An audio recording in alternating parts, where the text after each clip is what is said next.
انا ہدیناہ السبیل اما شاکرا و اما کفورا، ہم نے تو ہدایت کا راستہ واضح کر دیا ہے، چاہو تو شکر گزاری کی روش اختیار کرو، خواہ نہ شکری کی۔ اچھا، لیکن اس سے یہ بات نہ سمجھ لیجئے گا کہ اللہ کو کوئی پرواہ نہیں ہے، ٹھیک ہے وہ گناہگاروں کو بھی بخش دے گا، مجرمین کو بھی بخش دے گا، اور نیکوکاروں کو تو اس نے بخشنا ہے۔ نہ، اس طرح نہیں ہے۔ اور اکثر لوگ کہہ رہے ہوتے ہیں او جی اللہ نے ساڑی نمازاں نہیں چاہیے دیا، استغفر اللہ، یہ بات آپ کیوں بولتے ہیں؟ یہ آپ کس کو بول رہے ہوتے ہیں؟ میری نماز تو نہیں کو پڑھ رہا نا، تو مجھے کیوں سنا رہے ہو؟ جس کی پڑھ رہے ہو اس کو سناؤ، اللہ کی پڑھ رہے ہو نا۔ تو اللہ نے کب کہا ہے کہ مجھے تیری نمازیں چاہیے؟ کہیں کہا ہے؟ اللہ کہتا ہے تمہیں تمہارے لیے نمازیں چاہیے۔ اس فلسفے کو اللہ تعالیٰ نے سورہ الزمر میں بیان کیا ہے، مسئلہ تقدیر بھی حل کرنے والی یہ آیت ہے، اور سارے مسئلے، یہ اکثر لوگ کہتے ہیں نا جو کچھ ہو رہا ہے نا جی اللہ کی مرضی سے ہی ہو رہا ہے جی، یہ اکثر آپ سنتے ہوں گے کہ دنیا میں جو کچھ ہو رہا ہے نا جی اللہ کی مرضی سے ہو رہا ہے۔ نہیں سر، ایسے نہیں ہے، اللہ کی مرضی سے نہیں ہو رہا، اللہ کی اجازت سے ہو رہا ہے۔ اللہ کی مرضی ہے یہ کہ لوگ زنا کریں، اجازت ہے کہ کر لو، یہ نہیں ہوگا کہ جسم پہ فالج گرے، لیکن آخرت میں چھوڑوں گا نہیں۔ شراب پینی ہے پی لو، چمڑی اتار دوں گا آخرت میں، یہ نہیں ہوگا کہ شراب کی بوتل پکڑو تو ہاتھ پہ فالج گر پڑے، ایسے نہیں ہوگا۔ اجازت ہے، نیکی کرنی ہے کرو، برائی کرنی ہے کرو، مرضی نہیں ہے۔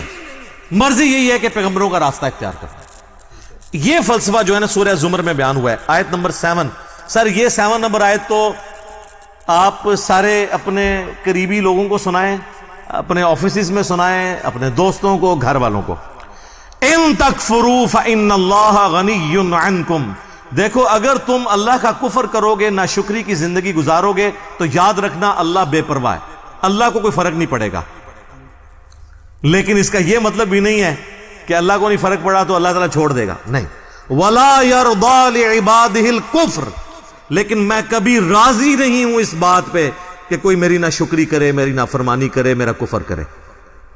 وَإِن تَشْكُرُوا يَرْضَهُ لَكُمْ، اور اگر تم شکر گزاری کی روش اختیار کرو گے، یعنی اللہ کے تابع فرمان رہو گے، تو یہ اللہ تعالیٰ تم سے پسند کرتا ہے۔ وَلَا تَزِرُ وَازِرَةٌ وِزْرَ أُخْرَى، کوئی جان دوسری جان کا بوجھ نہیں اٹھائے گی، ہر شخص نے اپنے اعمال کا جواب دہ خود ہونا ہے۔ ثم الى ربکم مرجعکم، اس کے بعد تمہیں لوٹ کر تمہارے رب کی طرف جانا ہے۔ فینبئکم بما کنتم تعملون، پھر وہ تمہیں خبر دے دے گا جو کچھ تم دنیا میں اعمال کیا کرتے تھے۔ انہ علیم بذات الصدور، بے شک وہ تو سینوں کے چھپے ہوئے رازوں کو بھی جاننے والا ہے۔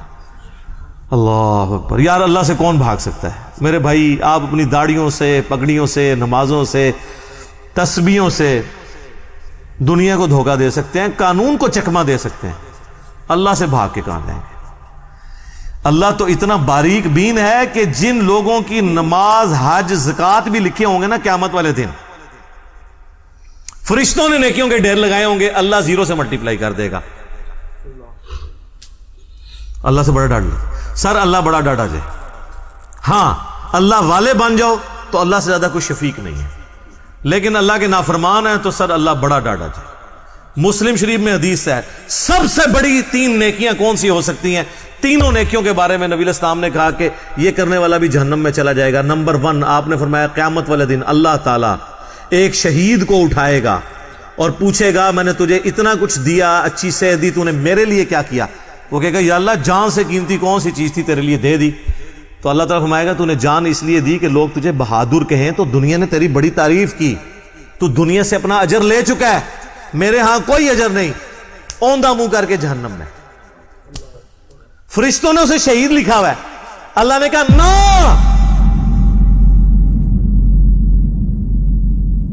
آپ اپنی نیکیوں سے فرشتوں کو بھی دھوکہ دے سکتے ہیں، فرشتے تو ظاہری مال کو لکھیں گے، ہاں جی یہ تو یہ حساب کتاب تو بس اس خانہ پوری ہے، اصل میں تو اللہ تعالیٰ خود حساب کرنے والا ہے۔ اللہم حاسبنی حسابا یسیرا، آمین۔ پھر اللہ تعالیٰ ایک سخی کو بلائے گا کہ اتنا مال دیا تھا تو نے کیا کیا؟ وہ کہے گا یا اللہ جو بھی مجھے جگہ ملتی تھی نا کہ یہاں پہ تو نے خرچ کرنے کا کہا، میں نے کوئی جگہ نہیں چھوڑی کہ وہاں پہ خرچ نہ کیا ہو۔ اللہ تعالیٰ فرمائے گا تو نے اس لیے خرچ کیا کہ لوگ تیری تعریف کریں کہ یہ بڑا سخی ہے، تو دنیا میں تیری بڑی تعریف ہوتی تھی، میرے ہاں تیرے لیے کوئی اجر نہیں ہے، اوندھا منہ کر کے جہنم میں۔ پھر قرآن کے قاری کو بلایا جائے گا، اللہ تعالیٰ کہے گا میں نے تجھے قرآن دیا تھا، تو نے میرے لیے کیا کیا؟ کہے گا یا اللہ میں نے اتنے لوگوں کو قرآن سکھایا، قرآن کی تعلیم دی۔ اللہ نے فرمایا یہ اس لیے کہ لوگ تجھے قاری کہیں، تو دنیا میں تیری بڑی تعریف ہوئی، تیرے نام سے پہلے بھی 8 دمیں ہوتی تھی، بعد میں بھی 10 دمیں لگتی تھی، یہ میں اس کی تشریح کر رہا ہوں۔ پھر لوگ کہتے ہیں نہیں دیسی تو لکھے ہی نہیں سی ہوا، دیسی اتنا کوئی نہیں لکھا ہوتا، وہ آپ کڑنا ہوتا ہے بچوں، کیونکہ قرآن پرانا نہیں ہوتا۔ قرآن اگر نبی اسلام کے زمانے میں بات ہو رہی ہے نا سورۃ الانفال میں کہ اپنے جو گھوڑے ہیں وہ جہاد کے لیے تیار رکھو، تو آج گھوڑوں کو ہم میزائل میں اور ایئر کرافٹس کی فارم میں اس کو ترجمے اور تشریح میں بیان کریں گے، ہمیں یہ کوئی گلا نہیں کرے گا یہ قرآن میں گھوڑے لکھیا سی تسی یہ کیوں بیان کیتا ہے، تو تسی کھوتے نہ بنو، اپنی عقل بھی استعمال کرو، وہ تو ڈاکٹرین ہوتی ہے۔ اللہ تعالیٰ اس کو اوندھا منہ کر کے جہنم میں پھینکے گا۔ سر ان 3 بڑی نیکیوں سے بڑی کو نیکی کسی کو پتا تو مجھے بتا دے، شہادت سے بڑی کوئی نیکی نہیں ہے، سب سے قیمتی چیز اللہ کو دے دینا، جان، اللہ کی راہ میں مال لوٹانا، قرآن میں نماز کے ساتھ آلموسٹ ہر جگہ انفاق فی سبیل اللہ کا حکم آیا، اور تیسرا قرآن کی تعلیم، وہ تو سر بخاری میں حدیث ہے تم میں سب سے بہتر وہ جو قرآن سیکھے اور سکھائے۔ ان 3 نیکیوں سے بڑی کو نیکی پاسبل نہیں ہے، لیکن 0 سے ملٹیپلائی، کیونکہ اللہ کے لیے نہیں کی۔ مسند احمد میں حدیث ہے جس نے دکھلاوے کے لیے روزہ رکھا اس نے شرک کیا، جس نے دکھلاوے کے لیے نماز پڑھی اس نے شرک کیا، اور جس نے دکھلاوے کے لیے صدقہ کیا اس نے شرک کیا۔ کی نیکی ہو گیا شرک، یہ کیا بات ہوئی؟ نماز کیسے شرک ہو گئی؟ نماز تو اللہ کی ہوتی ہے، پڑھی بھی اللہ کے لیے لیکن دکھانے کے لیے کسی کو۔